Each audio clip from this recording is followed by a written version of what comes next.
Exemplo, no Japão é proibido fumar ao ar livre, só dentro dos bares e restaurantes, ou nessas áreas externas designadas pelas prefeituras, perto de um exaustor. A explicação? Bem, fumando na rua, o adulto pode atingir o rosto de uma criança com o cigarro. Além disso, fumar na rua incomoda todos que precisam sair de casa. E não é que dá certo? O número de fumantes no Japão vem caindo ano a ano desde 96. E estas máscaras? Quem as usa está se protegendo da poluição? Nada disso. Está protegendo o outro da própria gripe e dos vírus e bactérias que possa espalhar andando em meio à multidão. Um japonês tende sempre a pensar primeiro na coletividade, depois em si mesmo. E coletividade em Tóquio é um conceito mais amplo do que em qualquer outro lugar do planeta. São quase 27 milhões de pessoas, o maior aglomerado urbano do mundo. Para nós, ocidentais, eles parecem todos iguais. E, de fato, o coletivo no Japão sempre foi muito valorizado. Mas, depois de décadas seguindo a multidão, o japonês começa a pensar em si mesmo. E não só como parte do todo, mas como um indivíduo que quer ser feliz. E, como toda mudança social, esta também é uma bandeira da juventude. Os mais novos foram os primeiros a desafiar códigos de conduta centenários e se rebelar. Mesmo que seja uma rebeldia contida, como esta que vemos no bairro de Harajuku. Todos os domingos, eles tomam conta das calçadas. Tem de tudo. Este rapaz realiza o sonho de estar num palco e solta o corpo numa performance cover. Garotas desfilam fantasiadas de personagens de quadrinhos. Há quem reedite as bases do movimento hippie, distribuindo abraços de graça.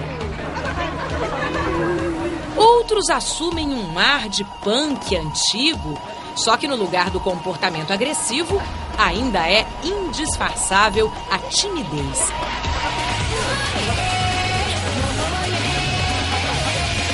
Eles querem ser diferentes, mas são revolucionários de boutique.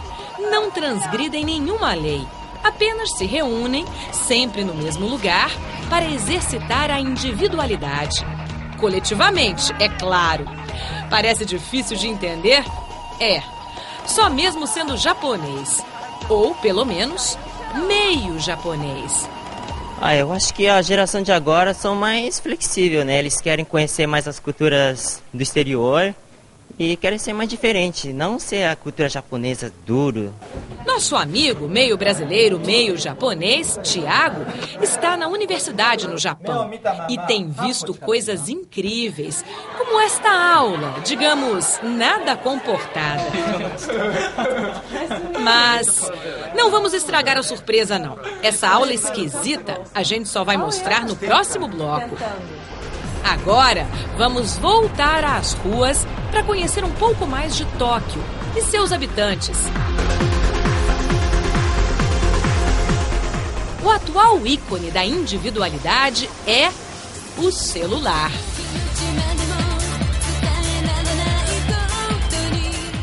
Todos têm um aparelho que é usado para tudo, inclusive telefonar. Mas, além disso, o japonês já vê televisão no celular, lê livros no celular, acessa a internet pelo celular e usa até o dicionário do celular. Esse idioma complicado, cheio de ideogramas, ficou mais fácil para o jovem com a chegada dos dicionários virtuais. Mas, no metrô, ninguém conversa no celular. Em consideração aos outros passageiros, nos trens, o celular só é usado para enviar mensagens. Não deve ser fácil ser um indivíduo tendo que pensar tanto no coletivo. Afinal, o Japão de hoje é mais tradição?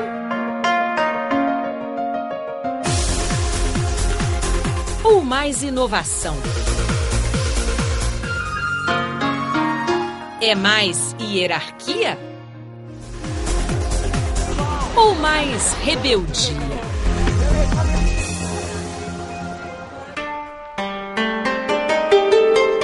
Fomos convidados a acompanhar cerimônias que são o retrato do tradicionalismo japonês. Cerimônias de casamento. Domingo é o dia em que elas mais acontecem, principalmente nos templos, como este, dentro de um dos maiores parques de Tóquio. Veja este cortejo. Tudo nele tem um significado especial. O chapéu da noiva, por exemplo, alto, serviria para esconder o que os japoneses chamam de os chifres do ciúme. Ou seja, no casamento, a mulher se compromete a nunca perturbar o marido com esse tipo de sentimento possessivo e a apenas servi-lo. Então, a tradição resiste? Bem, vamos tentar enxergar além dela. Aqui, numa das mais tradicionais casas de eventos de Tóquio, só famílias ricas e nobres casam seus filhos. Há salas especiais para cerimônias shintoístas e outras para os banquetes que costumam se seguir à celebração. Os convidados começam a chegar. Tiram os sapatos e são levados para o grande salão. O lugar é inteiramente decorado com motivos delicados que contam a história do Japão.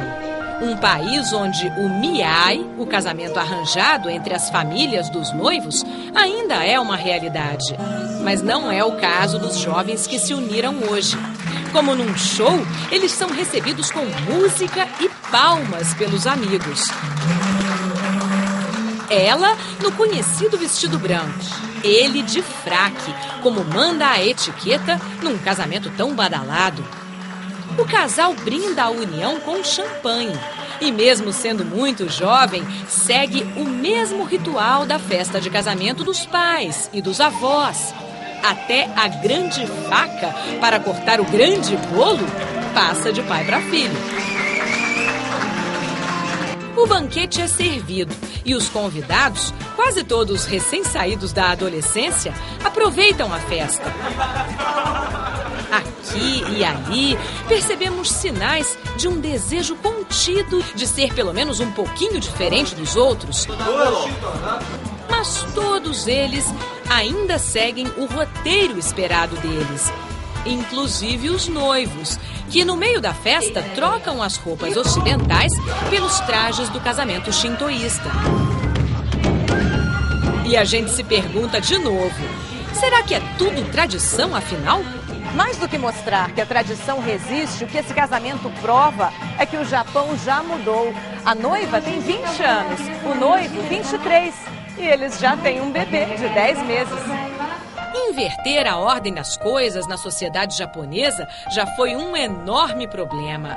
Hoje, as famílias que enfrentam situações como esta já não ficam tão chocadas. Os noivos, vestidos nos lindos kimonos, me dizem que a união é uma mistura de tradição com modernidade.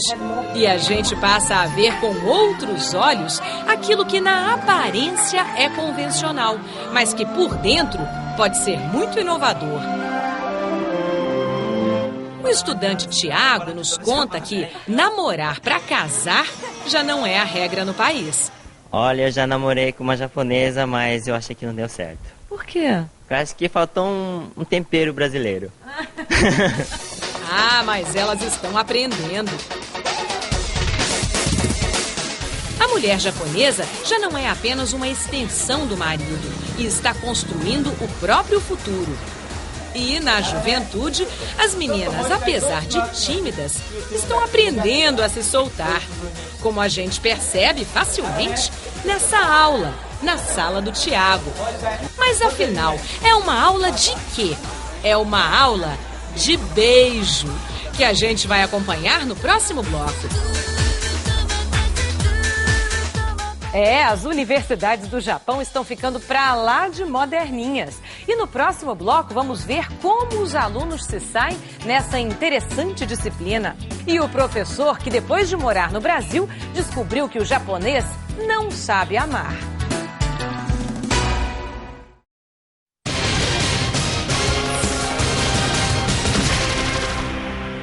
O que nós vamos mostrar agora, você certamente nunca viu em lugar nenhum do mundo. Para nós, beijo é coisa que se aprende na prática. Mas para os japoneses é preciso uma aula.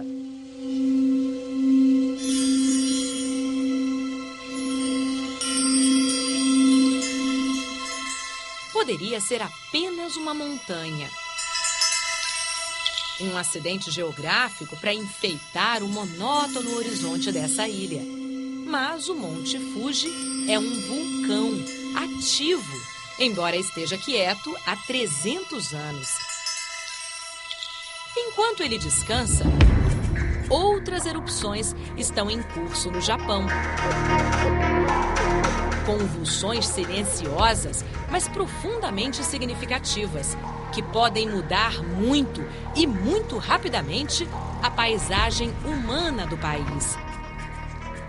O japonês, principalmente o mais jovem, já não é mais o mesmo. O meio acadêmico japonês já está estudando esta mudança de comportamento na nova geração. E alguns professores, inclusive, estimulam um certo relaxamento entre seus alunos.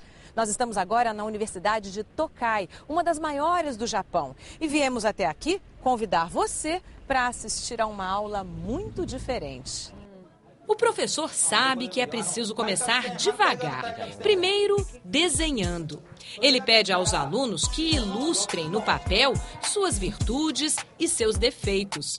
Mas a conhecida timidez nipônica atrapalha bastante.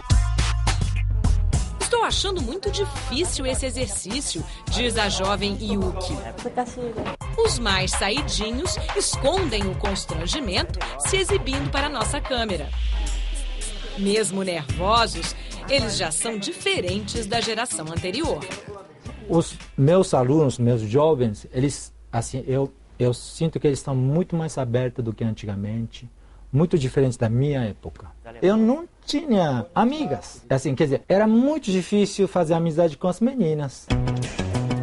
Bem, hoje eles já chegam mais perto uns dos outros em sala de aula. Mas quando o professor pede que eles deem as mãos...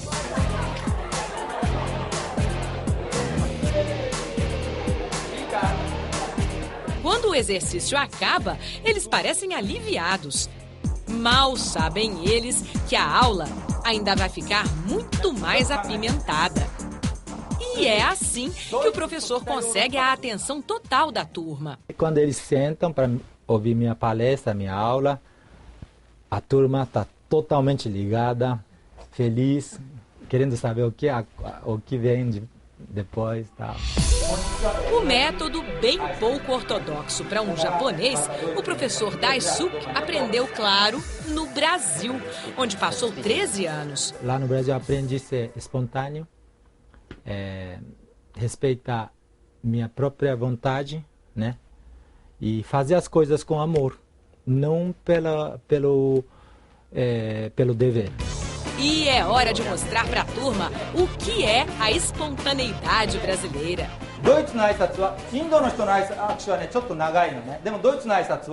Primeiro, o professor pede que eles se reúnam em pares e que fiquem de frente um para o outro. E que então apertem as mãos, olhando nos olhos do outro. É um frisson.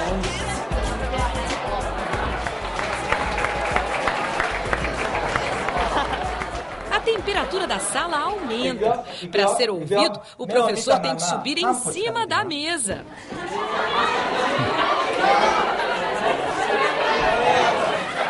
Agora, ele pede que os pares se aproximem mais. As meninas ficam visivelmente nervosas. O professor mostra como os homens se cumprimentam no Brasil, com um abraço fraterno.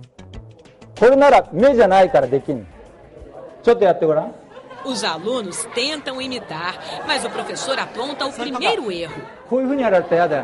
É para abraçar mesmo, não para jogar o corpo para trás, evitando o contato. O professor está chegando perto do que quer, fazer com que os alunos entendam como um jeito relaxado do brasileiro pode deixá-los mais felizes. Muita complementaridade, Japão e Brasil. Essa coisa de espontaneidade, coração, tudo que a gente tem de carência, lá se encontra. Então, o Brasil é muito bonito para nós. Bonito vai ser assistir ao próximo passo dessa aula maluca.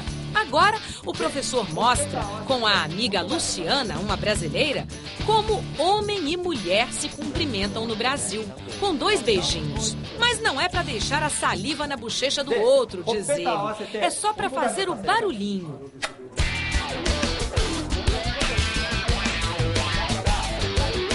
Veja o